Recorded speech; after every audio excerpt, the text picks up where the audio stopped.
صاحب قیام اللیل اتنا مقام رکھتی ہے کہ سنت موقدہ میں بھی آ رہی ہے، پھر یہ خاص طور سے سننے میں آیا کہ رسول خدا پہ فرض کی گئی ہے کہ آپ چھوڑتے ہی نہیں ہیں، باقاعدگی سے پڑھتے ہیں۔ اب میں فرق بھی سمجھنا چاہ رہا ہوں، قیام اللیل اور جس کو ہم تراویح کہتے ہیں وہ اور تہجد کی نماز، تینوں الگ الگ نمازیں ہیں۔ بسم اللہ الرحمن الرحیم۔ حضور اکرم صلی اللہ علیہ وبارک وسلم کے جو معمولات تھے اس میں قیام اللیل شامل تھا، جیسا کہ حضرت صاحب نے بڑی وضاحت سے یہ بات کی ہے، اور اسلام سے یعنی وہی آنے سے پہلے بھی تھا اور بعد میں بھی تھا۔ جو ہے حضور اکرم صلی اللہ علیہ وبارک وسلم مکی زندگی میں بھی قیام اللیل فرماتے تھے، اور جب مدنی زندگی آئی تو اس میں بھی آپ قیام اللیل فرماتے تھے۔ لیکن قیام اللیل جو ہے رات کے وقت کی عبادت ہے، تو وہ تہجد کی عبادت ہوتی ہے عمومی طور پہ،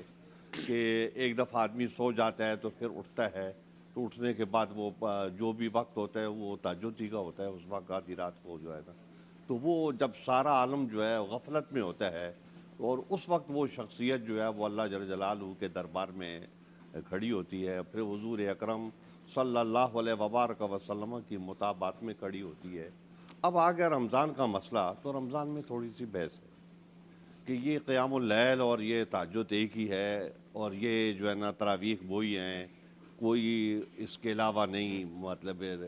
ام المومنین حضرت عائشہ صدیقہ رضی اللہ تعالیٰ عنہ سے بھی مرویات ہیں، دوسرے حضرات سے بھی یہ مرویات ہیں۔ تھوڑا معاملہ جو ہے نا وہ ہے اچھا، کہ حضور اکرم صلی اللہ علیہ وبارک وسلم نے تراویح کی نماز پڑھی، آپ نے 3 دن پڑھی، اور پھر صحابہ اکرام رضوان اللہ تعالیٰ علیہ مجمعین جو ہے وہ بھی آپ کو دیکھ کے، کیونکہ صحابہ کا کام یہ تھا کہ آپ نے فرمایا صلو کما رأیتمونی، کما رأیتم۔ جیسے میں نماز پڑھتا ہوں یہ نماز کی حیت ہے۔ تو حضور اکرم صلی اللہ علیہ وبارک وسلم جب نماز پڑھتے تھے تو صحابہ بھی پڑھتے تھے، بلکہ آپ کو حیرانگی ہوگی کہ حضرت عبداللہ ابن عمر رضی اللہ تعالیٰ عنہ نے نبی علیہ السلام کے بعد حج کیا، تو حج کے سفر میں جہاں نبی علیہ السلام کی سواری رکی وہاں انہوں نے سواری روکی، اللہ، جہاں آپ نے دگانا پڑھا وہاں انہوں نے دگانا پڑھا، جو آپ نے کیا اسی کے حساب سے۔ حتیٰ کہ ایک دفعہ وہ اونٹنی پہ بیٹھے اور اونٹنی کو گھمایا، تو کسی نے پوچھا کہ آپ ایسا کیوں کر رہے ہیں، تو انہوں نے کہا یہ تو مجھے بھی نہیں پتا، نبی علیہ السلام نے کیا تھا، میں اس لیے کر رہا ہوں۔ اللہ اکبر۔ جیسے حدیث میں آتا ہے کہ حضور اکرم صلی اللہ علیہ وبارک وسلم نے اپنا جوتا مبارک رگڑا زمین کے اوپر، تو جو صحابی آ رہا ہے وہ زمین کے اوپر جوتا رگڑ رہا ہے، پتہ کسی کو بھی نہیں ہے، بس یہ پتہ ہے کہ نبی علیہ السلام نے رگڑا۔ تو حضور اکرم صلی اللہ علیہ وبارک وسلم کی اتباع میں صحابہ اکرام رضوان اللہ تعالیٰ علیہ اجمعین نے یہ نماز پڑھی ہے، پھر آپ نے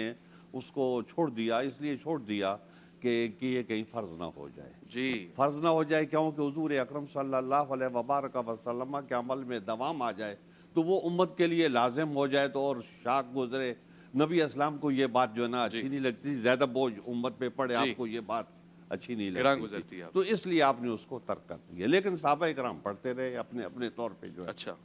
حضرت عمر فاروق رضی اللہ تعالیٰ عنہ کا دور مبارک آیا، تو وہ آئے تو انہوں نے دیکھا مسجد نبی میں لوگ اپنے اپنے طور پہ لگے ہوئے ہیں، تو انہوں نے ان سب کو حضرت ابی ابن کعب ان کو امام بنا کے ان کو جمع کر دیا۔ صحیح، وہ دن اور یہ دن اچھا، تب سے اس کو 1500 سال ہو گئے ہیں، تسلسل سے پڑھا جا رہا ہے۔ 1500 سال ہو گئے ہیں مسجد نبی میں اسی حساب سے تراویح ہو رہی